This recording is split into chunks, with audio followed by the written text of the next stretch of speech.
Nagtatrabaho lang po kami ng mga kasama kong sundalo sa Philippine Marines. Huwag sana isipin ng aking mga kasama na nagtatraidor ako. Ako sa aming trabaho at pinagsamahan dahil pare-parehas kaming may pamilya at gusto lang naman naming ayusin ang kinabukasan ng bawat isa. Wala akong iniisip na kapahamakan para sa kanila, bagkus ang gusto ko lang maiayos ang kinabukasan ng bayan at lahat kami. Noong December 5, 2004, na-hire ako bilang security consultant sa Ako Bicol Party List or AKB kay Congressman Saldico. At nasimula ang duty ko kay Congressman Saldico. Bawat umaga, nagre-report ako sa BGC sa Horizon, sa Bonifacio Global City, kung saan nakatira si Kong Saldico. Tuwing may duty at detailed ako sa basura, it means itong basura, ito yung box ng pera na pinag-uusapan natin sa kasalukuyan. Mr. Gutesa, mag-stick ka lang sa binabasa mo. Huwag ka nang nag-a-adlib. Kung ano yung nandito, basahin mo lang. Yes, Your Honor. Tuwing may duty detail ako sa basura, pumupunta kami sa 28 Ladybug Corner, Dragonfly, Valle Verde 6, Pasig City. Tagabuhat lang ako ng malita ng basura. Ang ibig sabihin ng basura ay malita na may lamang pera. Ang bawat malita ay may lamang humigit kumulang 48 million pesos.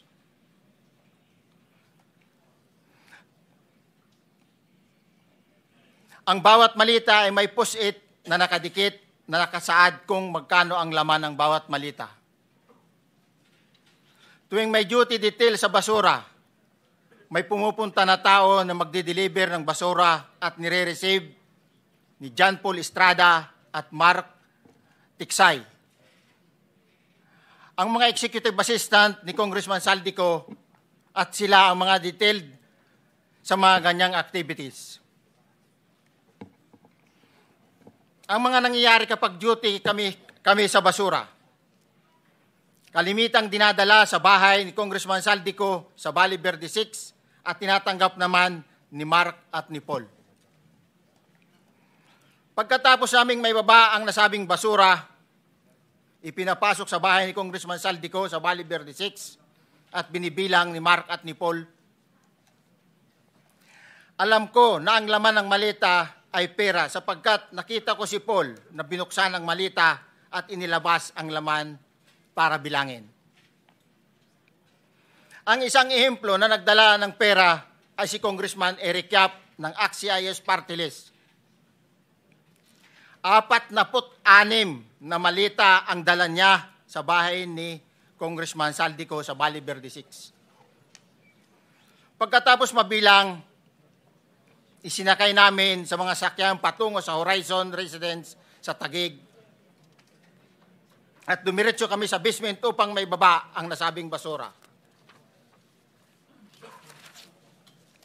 Bago ibaba ang nasabing basura, ito... Merong napuputol sa binabasa mo eh.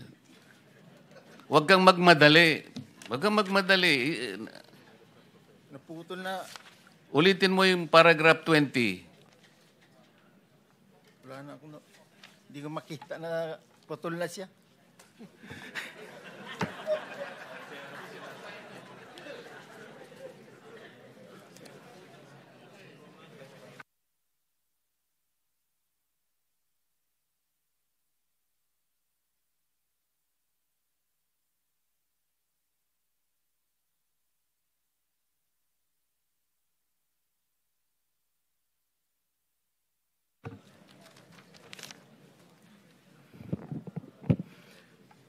Pagkatapos, mabilang ang sinasakay namin sa mga sakyang patungo sa Horizon Residence, Taguig. Pagdating sa Horizon Residence, dumidiretso kami sa basement upang maibaba ang nasabing basura at dalhin sa unit ni Congressman Saldico sa 56th floor sa nasabing lugar kung saan siya nakatira. Bago ibaba ang nasabing basura, ito ay bawas na. Halimbawa, nag-akyat kami ng 46 na malita. Ibababa lamang namin ay 35 malita para i-deliver sa bahay ni House Speaker Martin Romualdez sa 42 McKinley Street, Taguig. Ang labing isang malita ay naiwan sa taas ng 56th floor sa Horizon Residence. Humigit kumulang 3 bisis ako mismo ang nag-deliver ng basura sa bahay ni Congressman Saldico, sa Horizon Residence at sa mga bahay ni Speaker Romualdez sa 42 McKinley Street, Taguig. Mas maraming pagkakataon na nagde-deliver kami ng basura sa bahay ni Speaker Romualdez at sa bahay ni Congressman Saldico dahil iba-iba kaming mga nakadetailed na close-in, backup at advance party na nagkakaroon ng rotation. Sa huli, ako po ay nagnanais na mapasailalim sa Witness Protection Program dahil alam ko po nanganganib ang buhay ko at ang aking pamilya sa ginawa kong paglalahad na ito.